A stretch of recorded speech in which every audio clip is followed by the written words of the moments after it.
oduun isinitti himaa oduu keenya jalqabaatiin obbo Geetaachoo Raddaa akka inni magaalaa Maqalee keessaa hin baaneef isa ugguruudhaaf yaaliin akka sarratti godhamee ture dubbate. Dabalataanis hooggantoonni TPLF Eertiraa waliin akka mari'achaa turan ragaa gahaa akka qabu dubbate. Obbo Geetaachoo Raddaa guyyaa kaleessaa gaaffiif deebii Rihoot miidiyaa waliin taasise irratti wantoota ciccimaa dubbateera.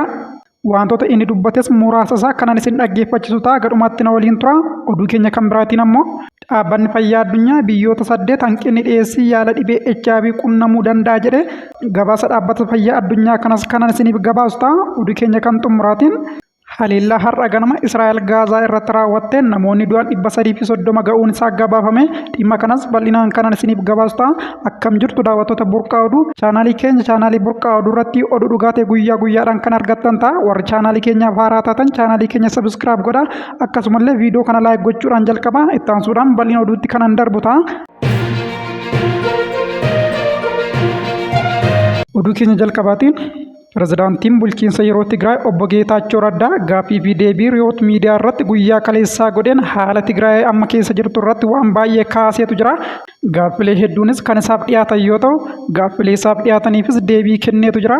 Qaamoleen TPLF bakka lamatti wal qooduu isaanii hordofuun dhimma nageenya isaa fi sodaa inni qabu yeroo gaafatamutis nageenya kootiif ammatti wanti na yaaddessu hin jiru jechuudhaan ta'us garuu qaamoleen humnoota waraana Tigraay sochii koo daangessuuf yaada akka qaban nan beeka jechuudhaan dubbate.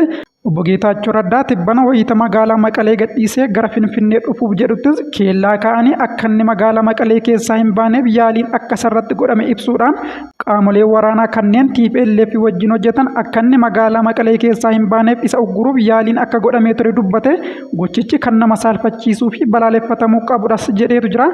Akka obbo Geetaachoon jedhutti erga xiyyaara seenee boodas hooggansa waraanaa Tigraay keessaa tokko kan ta'e akkamitti akka inni bahu eeyyamtu jechuudhaan aariidhaan paatroolii qabatee gara buufata xiyyaaraa dhufee ture kan jedhe yoo ta'u, kun ta'us garuu nageenya kootiif ammatti wanta na yaaddessu hin jiru.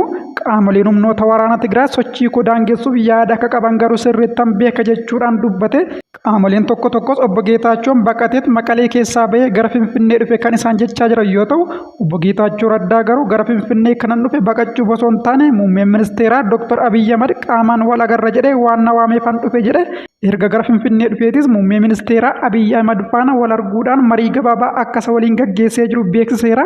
Garaagarummaa guddaan ati warra Dabratsiyoon faa waliin qabdu maali jedhamuun gaaffii gaafatameefis ani Tigraay bakka garaagarummaa siyaasaa kamiyyuu keessummeessitu ta'uu qabdi jedhee yaada. Isaan garuu akkanatti yaadan jechuudhaan dubbate. Dabalataanis gareen Dabratsiyoon faa yaa'ii paartichaa gaggeessine kan isaan jedhan yaa'ii feekii ta'e akka gaggeessanii fi jarri daandii sirriirra akka hin jirre cimsee hubachiise. Dhimma nageenya Tigraay irrattis obbo Geetaachoo Raddaa carraan Tigraay keessatti waraanni ka'uu danda'u bal'achaa dhufee akka jiru dubbachuudhaan qaamoleen hooggansa TPLF kan Dabratsiyooniin hoogganamu Eertiraa waliin mari'achaa akka turanis dubbate. Ani qaamolee TPLF Eertiraa waliin akka mari'achaa jiran nan beeka, ragaa guutuus nan qaba jedhe. Namoota dhuunfaa hooggansa TPLF keessa jiranii fi hooggantoota waraanaa Eertiraa waliin mari'atan adda baasee nan beeka. Ammatti garuu maqaa isaanii hin eeru. Gara fuulduraatti wayita yeroon isaa ga'utti tokkoon maqaa isaanii eeree nan dubbadhas jedhe.